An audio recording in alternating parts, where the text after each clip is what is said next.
This podcast is part of the Batman Universe Podcast Network, hosted by the BatmanUniverse.net. Check out everything related to Batman and the entire Bat family at the BatmanUniverse.net, including news and original content related to comics, movies, television, merchandise, video games, and more. Also, check out some of the other unique podcasts that TBU has to offer. Consider supporting this podcast by becoming a patron on Patreon. Even $1 can go a long way in supporting this content that you enjoy. Look for a link over at the BatmanUniverse.net to offer your support now. And now, on with the show. In 2008, a podcast was created with one goal: to bring Bat fans around the world news related to movies, comics, video games, television, merchandise, and so much more. And now, the Batman Universe Podcast has returned.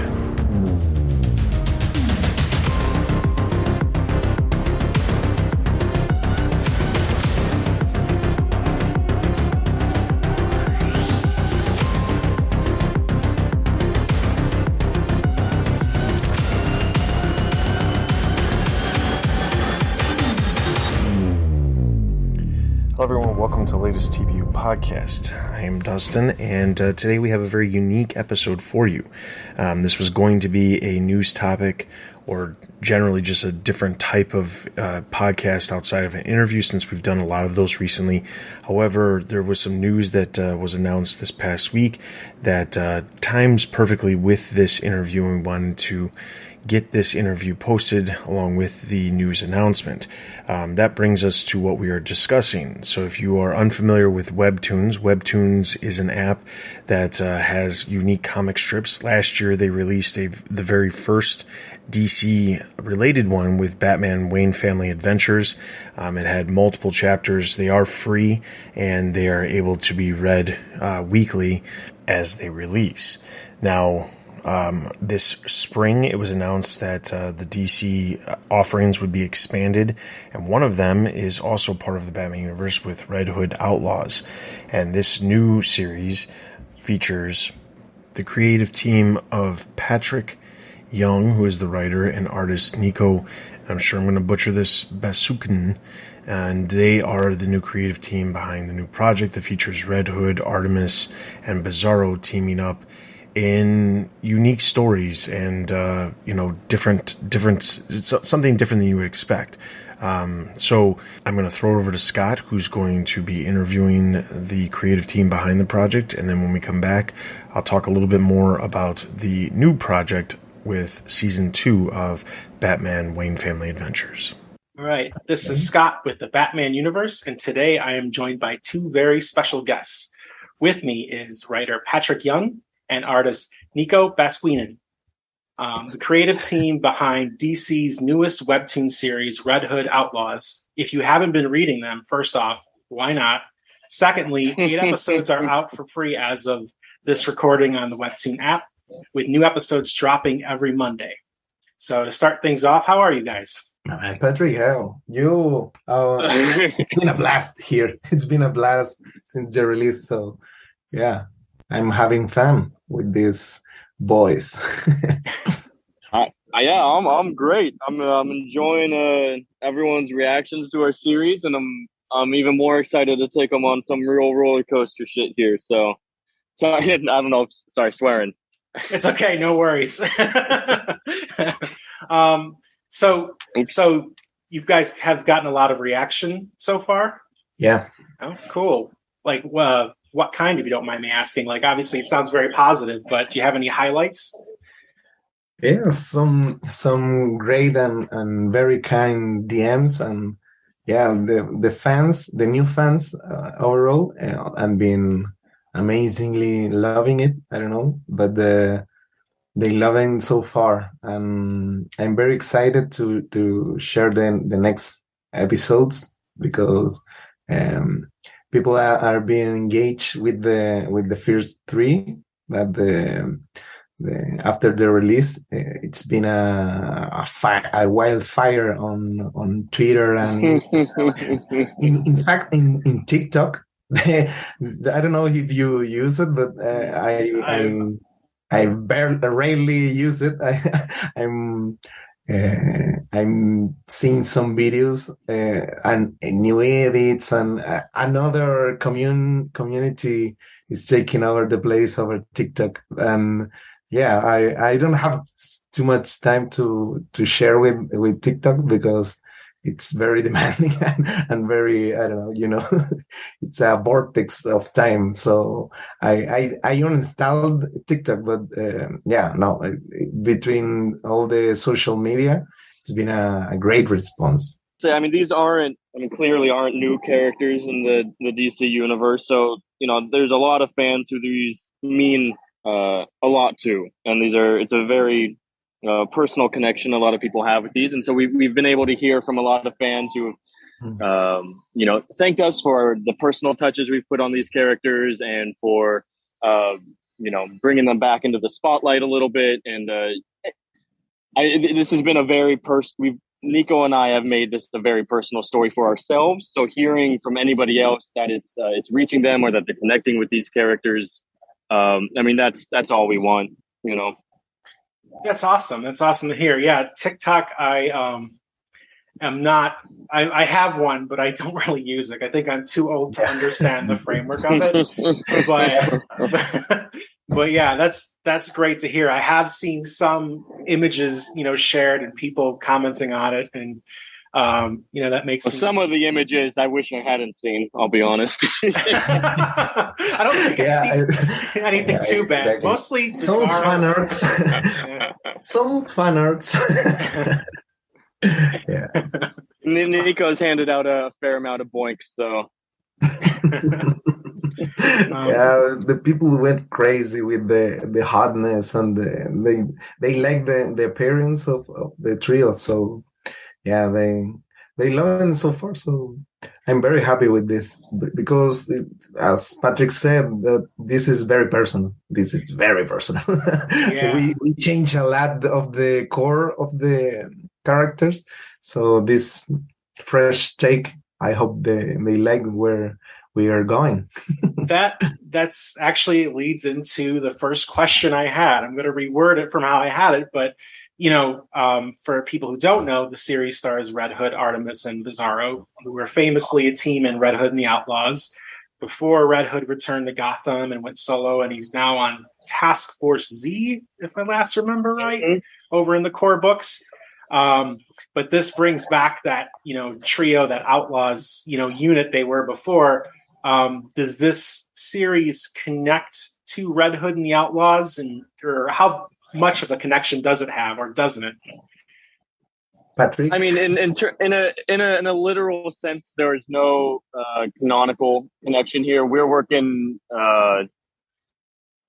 We're pretty free and loose over here. We have free range to pick and choose from different timelines and create whatever we want. So there's no technical connection between this team and what's happened in the past, but we are doing our best to respect the things that people loved about that original storyline and pay service to it and use the best parts of it as we can and have. Yeah, we took the best, only the best, and bring into these new teammates. It's good to hear. I know you guys, you're making this journey your own. Can you guys elaborate on what inspirations you're pulling from for this new series? I mean we've. Oh, go ahead. Yeah, go ahead, Nico. Oh, yeah, okay. In my case, I barely know before jumping this project. Only the basic and the most classical stories about Jason. But Artemis, I didn't know her really know her before, and Bizarro is a classic too. So this is a very challenging, trying to reimagine it from scratch, and for example, for Bizarro is always in the previous one. It's more like a Frankenstein, more like a very not like a clone for a real clone. It's like a failure, but I want to try to push him more in a low poly style, but more likely Superman Clark Kent. So and the face with the no iris and everything. He's the MVP right now. People love it, but he's very different from the other Bizarro ones. I think this is Patrick has the real ages, the old the current I don't know. Bizarro is just born, and Artemis is immortal, but Jason is in early young days too. So for Jason, I took inspired in my brother. Really, he's very like him with the haircut, the I don't know how you call this cut, but their earrings and everything, and he is very in character like my brother. So this is like what he's been with these characters have shared with me all a great part of my life. So I try to put all in these pages and the panels. It's more like a family. I treat them like in the first episode that's the core, the family, and we are telling this story. And for Artemis too, she's like my wife. I took inspired. She's redhead too, and I don't know. My wife has a family with all women. They're all women. So I knew this for the first day. I live in a Amazonian family, woman family takeover. So yeah, that's my inspiration, at least from the real life, not from the comics, to be honest. No, that's beautiful. That's great to hear, and I like that. Inserting all those real things around you, and it adds character and depth. Patrick, it looked like you were going to say something too. I didn't want to cut you off. Oh yeah, no, we're fine. I mean, I saw this as a really cool opportunity because with Webtoon obviously comes with its very own specific type of audience, not a typical DC audience, and so we saw a cool opportunity to use a lot of more classical storylines and characters. Like obviously, most people know by at this point we are using the Justice League to a certain point, and Martian Manhunter plays a big part of the first and a couple of different arcs. But with the Webtoon format and its audience, we've thrown in a dash of a little bit of anime inspiration, a little bit more of the slice of life that you'd get from like Cami Garcia and Gabriel Piccolo's Titans stuff. I've thrown a lot of Sailor Moon at at Nico, and a lot of cinematic references. He's a very cinematic artist, and we treat this very much like a movie or TV show. And coming to these. No, we try it like that because my man Patrick is a great filmmaker, so we use more than those references to apply in a cinematic way. But I love I don't know, it's Cowboy Bebop and those kind of stories on the old 90s anime. It's very inspired in the 90s anime. That's what Yeah, and Nico, one of the first things we talked about, and he's done an amazing job with, is the flow that the Webtoon format allows you to do. Constantly moving down, constantly flowing into each other and connecting panel to panel.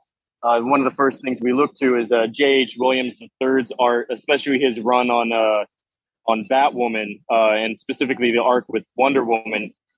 Is just so intricate and connected and beautiful, and that's something we've wanted to really treat people with, is that they're scrolling and not an inch is wasted. Yeah. No, and I think that comes through, from what I've read up to the 8 that are, out there. But yeah, I think that really comes through, and it's such a fun read.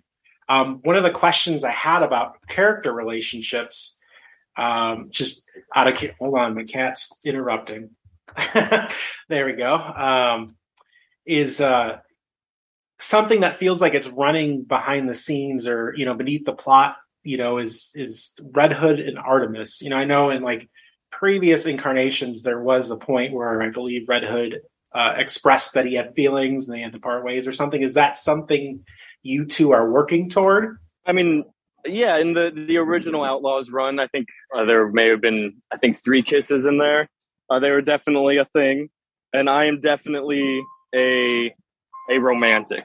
I'm not gonna come on Webtoon and write something without a little spark and spice in it. I'm also not gonna say anything is gonna last long or end happily. But there will be plenty for all characters involved. Romantic fun to be had. Yeah, drama is setting up. Drama is about to start. It's too fun and messy, and like Nico was saying, we're treating these characters a little younger than they were in the original Outlaws run. Yeah, exactly. I'm way more interested in writing unpolished, a messier, unpolished outlaws who are going to make mistakes in both of their action and fighting and emotionally. These are people who have a lot to learn, and we're going to watch them learn these lessons in a very hard way. Yeah, it's the beginning of the Outlaws for new canon. Looking forward to bringing a new origins. I wanted to touch on the art too, just for a moment. It's, as I mentioned, earlier, it's absolutely, beautiful, and it's so fun to read, and just there's a lot of awe-worthy moments, in there. Personal favorite of mine is in episode 6.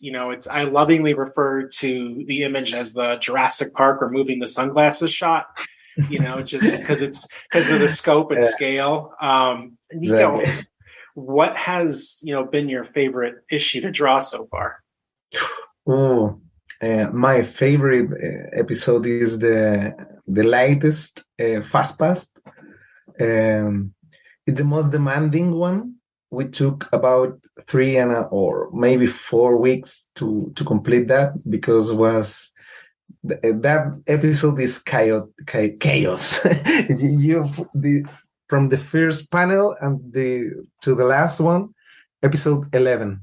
Episode 11 is my favorite so far, because I don't know, I am in the 14th and 15th episode right now, and yeah, I love it. I love in those, but so far the episode 8 is the pivotal one. It's very important for the storyline, and I like the backgrounds my team did. Sebastian Franchini, he's Chilean. He's living in United States, and he's been great. And my boys and the girls in the team has been crushing in. And in the episode 8 is I say the pivotal episode, because the art took off from there. There's a new bar we said in that episode, and I really like that, because I took all the liberties with that. Patrick knows we do it wherever we want to do. So we put a lot of Easter eggs. That's the most full with Easter eggs in the shots, in the assets, props, suits. You will see. Yeah, well, I was going to say those LexCorp briefcases didn't go unnoticed. Yeah, those are very graphical, but you have to pinch it out. But yeah, in the app, you don't see much of the zoom, but if you see the backgrounds, and there are always Easter eggs, and it's the most fun part of this big job is trying to sneak a little bit of our history and the things the team like the most. They bring their own ideas. I love it so far. So Yeah, no, the 11. Get ready for the 11 men. That's the classes and it's chaos. I will say one thing that's been a lot of fun working with the art team with is because this is our own little world, and it's sort of working towards a fresher audience.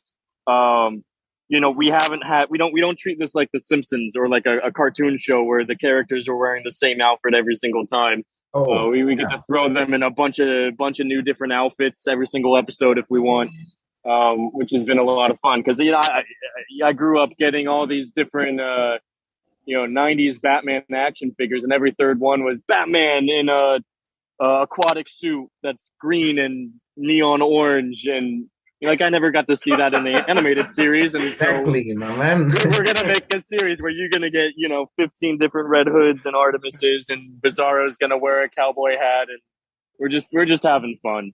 That's fun, and I think I know those action figures you're talking about. I have a very clear image of Batman, same mold as all the other lines, but he's orange. Yeah. He's got like the black tiger stripes, and the same one was used for like a all white suit. Yeah, that's kind of fun. Yep. Do you have a favorite issue you've written? Yeah. You got a little bit to get there, a couple months away. You'll get there eventually. Episode 23, it turns the head on kind of the whole series. But I mean, I've enjoyed them all. One of the ways we've really structured out the series in terms of cliffhangers is you get to the end of that panel and you're like, oh, what's going to happen? And then the panel one on the next series could completely flip it or flash you back and take it another way. Where I took a lot of, especially with these first 10 to 15 issues, I took a lot of inspiration from one of my favorite TV shows, Lost, where you get, a solid little bit of flashback background info that ties in thematically with everything. And then you get a little bit more at the end that kind of twists and turns things. So it's been really fun playing with the characters and playing with the audience. And, those flashbacks have allowed us to utilize, classic Batman and Wonder Woman, Artemis, and evil Bizarro. So I'm just having a blast. I'm not gonna pick favorites because every single day has been an absolute dream. Yeah. Every episode my man writes, it's very challenging because a bunch of new scenes, new places to cover. So as my man say, Sorry. we love change. We love change the outfit, the haircut. Maybe later, you will see the progress around all the episodes. Keep everybody on their toes too. Yeah, because real people don't always look the same when this is the second skin. So it's communicate a lot of things of the characters too. It's good to hear too the kind of I'll call it the lost connection, with exploring kind of the histories, because I was going to ask about that because in the first episode we saw a really great bookend of at the top of the issue and the bottom of it of Red Hood's background with Batman, and I really liked kind of the emphasis. Nico, you were saying earlier, family, it's part of a family, the emphasis on that. And, the contrast between his feeling, part of a family with the Outlaws and not necessarily having that same vibe with Batman or, maybe the Bat family. So it's good to hear more of that. This is a little before of the Wayne adventure. So we will get there. people take 2 step backs to read our series. they want to because the feedback they want to read and everything is like they want to the Jason Todd adult and with everything good, and no man. We are bringing the original. One question I had, so we had Martian Manhunter. You guys mentioned the Justice League's involved, and it looks like I don't want to say too much, but in episode 8 there was appeared to be a certain DC arch villain has been revealed. Are there any surprise characters that readers can look forward to? Anything you guys can or want to reveal? Tons of characters, millions of characters. You have no idea. A ton, man. I wish I could talk about them all because I'm so excited for y'all to see. Like I've said before, we're working in our own timeline, and the sandbox is ours. We've had free range to use whoever we wanted to, and we have. But like I said, half of the fun is not knowing and the surprise, and I'm not going to ruin that for anybody, especially myself. Yeah. There's a big appearance in the next issues, so you don't want to miss it. Then big names. That's only I can say. And then something I wanted to touch on too that I loved, a moment I really appreciated. There was that callback, speaking on Martian Manhunter, that callback of his love of chocos. Yeah, that's what my man Patrick he's doing that. But You gotta have chocos. I missed that. Can I tell that? I totally missed because I don't know that the chocolate and the. I draw another type of cookies. And what? Why? No, and later. It's like it's kind of like crack for Martians. They just really love chocos. Right? Yeah, I didn't know that, and I did another type of cookies. It was just one of the humanistic elements we wanted to add in Martian Manhunter's flashback to fully understand that. This is a nice classic Justice League member, and it doesn't matter. The Outlaws are going to do what the Outlaws are going to do. It's a good way to put it. Sorry. Oh no, you can go ahead. Sorry, I thought I interrupted. Oh yeah, no.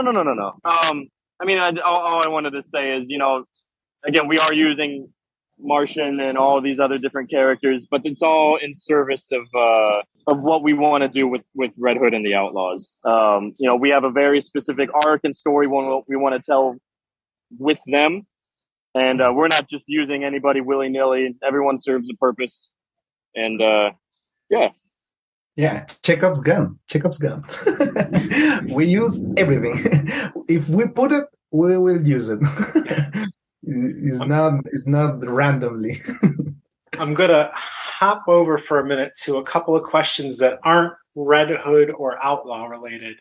But Okay. I saw, Nico, you're a big coffee lover. Oh, man. So I wanted to ask you about that. Actually, last week, I just had Coffee and Capes on, who fuse roasts with make comic themed roasts, and they also sell comics in their subscription with their coffee. But do you mind if I ask you, what your choice of coffee is, and do you have a favorite brew process with it?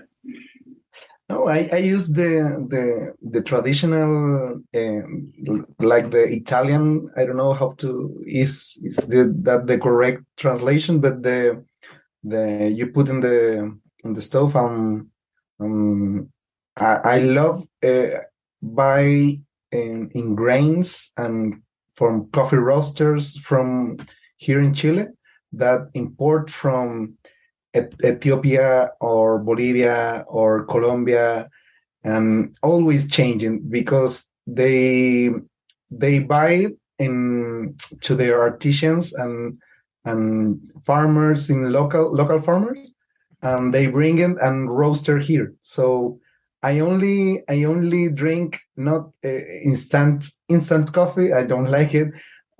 Or their, I don't know, their Starbucks coffee. That's not good. Not really the true coffee. I love the true coffee, the most primal coffee. I'm really a nerd with that, and it's like you pass one threshold and you never came back to taste whatever where this grain came from. No, that's not the taste and the roasters and the coffee roasters. But no, I love the coffee. It's my oil. It's my petroleum here. It's like I love the taste more of the caffeine. Caffeine doesn't make anything. In my blood is only caffeine right now. But yeah, no, it's like I took not too many cup of tea of coffee a day, but yeah, definitely 4 or 5 at least during all the day. That's one of the morning, one after lunch, and but no, I love coffee. I love the process and everything. But no, I drink a lot of in the Italian coffee machine. That's not, yeah. I'd say that sounds like a good number. I think I'm a 4 to 5 cup a day person myself. Yeah, So, because when this is more concentrate, so it's more yeah. you wake up more. So I don't need to drink a lot too many. But And coffee, it's my prime addiction. Yeah. it's a good one to have. Patrick, you have a few horror films credited to your name. Can you tell us a little bit about your horror background? I mean, I grew up. My entry into storytelling was through my family. My mom, a huge horror movie fan. I grew up watching Jaws and Poltergeist and Amityville Horror. But my big jump into things was through my grandmother. I was in 3rd or 4th grade, and I saw her pacing around the living room. And she throws down a book onto the table, and she's like, "You know what? I can't read it. It's too scary." And I was like, why is it too scary? And she's like, "There's some moving bushes. I don't know. I'm just not going to finish this book." And I was like, "Well, that doesn't sound that scary. I'll read it." And it was Stephen King's The Shining book. I devoured it. I loved it, and I've been addicted to Stephen King and horror ever since. And so when I went to school for screenwriting to write movies, and coming out of college, the first thing my friends and I did is we got 20 of us or so together, and we made a horror movie. It's called Bastard. It's a real throwback 80s slasher, heads chopped off, spines ripped out kind of thing. We had an absolute blast, and got a small theater thing, and that got me really involved in the horror community. And those are my people. I love it. And, I've done my best to insert little bits and pieces of horror in here when I can. I know Nico loves drawing, some scary, spooky skeletons. And so Yeah. every chance we get, we throw a little bit at you. It's awesome. With Halloween around the corner, do you have any upcoming horror picks you're looking forward to? Looking forward to. I mean, it has been a great year for horror, in my opinion. I most recently, if you haven't seen it, Barbarian came out, which don't watch the trailer, don't look it up, just go and do it. It's crazy and wild, and everything I want out of a theater experience. Also reading right now, Junji Ito's new collection of horror stuff. I think it's called Liminal Zones. That's been an absolute blast. And there's always good horror stuff out there. I'm finally getting to the collection of The Autumnal, which is a great fall horror read. If if you haven't read that yet. Pearl in theaters right now. Great, really weird Wizard of Oz type horror movie with a great performance and some really visceral kills. So it's a great time to be a horror level. Pearl is a prequel. It's before X. Yeah, right? it's a prequel of X. Yeah, and then next year we'll get I have the to see sequel. X and Barbarian. I have to see that. I loved X. I loved X very, very much. Okay, I'm gonna see it. Yeah, that's a good one. I just watched it for the first time maybe a month ago, I think. Yeah. In preparation. And Pearl just got Martin Scorsese's stamp of approval, so all the internet nerds are probably mulling that over. No, here in Chile, Barbarian just released it last week. So if I have 2 days more, and those kind of movies, indie movies and horror, 2 weeks here always. So you don't have too many space to go to movie. Yeah, Barbarian. I'm going to see it, man. if my man recommended, I have to see it.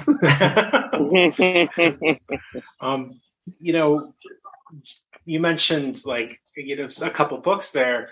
Last question, not necessarily horror related, but what are some of your guys, both of yours, what are some of your favorite comic reads? And to that end, to kind of qualify it, are there any particular Batman stories you love, as well as anything on the Webtoon app that listeners should definitely check out? I grew up reading these comics. I grew up reading Spawn, Dick Tracy, Batman, the whole breadth of things. I don't stick to just one genre. I'll read everything from Scott Pilgrim to Junji Ito, and there are 1.5 million great Batman stories. More recent stuff I love. Jock's new story. They just got a really nice hardcover. I think is it Nico? Do you know what Jock's story was called? It's the one long day, one long night. One long day. Yeah. No, Jock is amazing. He's a Mondo artist.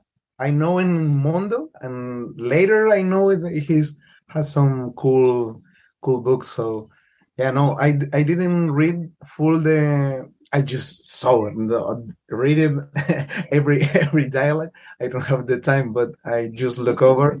But he's amazing. He's amazing. But I love, as Patrick, I read everything. I read comedy, horror. I love steal from everything. I love take the good shots, and that's good. This is going to serve me. I use it more like that. I don't have too many hours today. I have to a little space in the day for me, and that's I don't know, 1 hour, half an hour. So what we can do with this little time. So every day I pick one comic or one chapter of one series, but yeah, I don't have too much time to read them nowadays. Like for 1 year working in this, it's very demanding in with my eyes. So that's the problem. I listen to a lot of books on. I'm reading audiobooks like the Sandman one. But yeah, I love everything. Now I'm working with this. I'm reading a classic from Elinkal, from Jodorowsky and Moebius. This is my currently. I have that same collection. I love it so much. Yeah, I'm repassing this masterpiece for the new chapters, and my rabbit, they love it too. But yeah, no, I love a lot of Batman ones. I love the black and white ones, and my favorite artist is from Italy. It's Matteo Scalera, and he's doing One Bad Day, I think. I don't know if he's out, but the reviews are incredible. That I want to read it right now in the next weeks. But it's hard to keep up right now because there's like 9 Batman titles. Oh, it's it's insane. I go to my local I go to Legacy Comics. Series. Oh man. Yeah, it's too much. I go each week and I just grab 5 or 6 of what I want, and I'm really enjoying. I really loved in this past year. Human Target was amazing. Human Target! I just overall that comic book is insane. Savage, so good. It's incredible. It's awesome. Love it very much. It's very illustrated, so that's my cup of tea with the more illustrated one. The comic, the classical comics, or more the anime or chibi style, and the new anime style. That's the plain one. I don't really like it. Because I don't have too much time. But yeah, we have to choose. I'm gonna have to check out that one you pulled out, Nico, because when you're flipping through it, the pages look really The beautiful Inca, in there, the Inca is yeah. it's a classical masterpiece. It's insane. Well, I'm behind the times on that one. Yeah, no, this is like the Age of Stone is this is insane. It is the Jodorowsky. It's a very popular Chilean artist around the world. But you can start like this. It's the Fifth Element, basically. Huh. He did the Fifth Element before that. Yeah, no, this is an adult one. But no, it's insane. This is too much. Before we close here, where can our listeners find you guys? Across the internet, Nico Bascuñan, you Google it, or N Bascuñan without the ñ, because we don't took our internet and the keyboards yet. But N Bascuñan. Yeah. And then I'm most active on Twitter, and you can find me at Just Young Enough or Patrick R. Young on Twitter. Yeah, we use more Instagram and Twitter, but I'm going to use more TikTok because this is wild. I just sign in once in a week for TikTok, and it's an explosion of notifications and interactions because the kids nowadays, they can respond you with an video in a comment. So this is wild. Yeah, TikTok and everything. Awesome. I want to thank both of you for coming on and spending some time. And, I know you guys have other things other things you could be doing. So I appreciate it, and for everyone listening, check out Red Hood Outlaws on Webtoon. And thanks again. And you've been listening to the Batman Universe podcast. All right. And with that was another great interview that Scott did with the creative team behind Red Hood Outlaws, the Webtoons comic. You can find links for the Webtoon comic over on the website and in the episode description. Wherever you're listening to this, you can also find links to Patrick Young's and Nico's Twitter accounts. They will also be in the description. New episodes of Red Hood Outlaws for Webtoons release every Sunday. They release on a weekly basis, and you can find the first good chunk of episodes. At this point, they've already released up 9 episodes, and they'll be releasing 10 right around the corner from this podcast releasing. So you can look forward to a lot more Red Hood in Red Hood Outlaws over at Webtoon. So that brings us to the news of the week, which was just a couple of days ago. It was revealed by Webtoons that Batman Wayne Family Adventures will be returning for Season 2.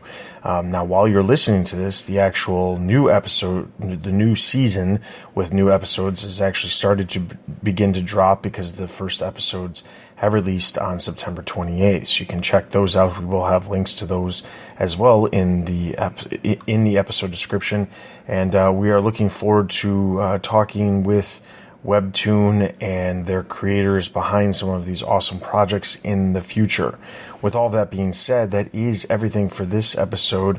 I do want to remind you that you can find all kinds of content related to movies, television, video games, comics, merchandise, and everything else related to the Bat fandom over at thebatmanuniverse.net. We also have lots of other podcasts for you guys to check out.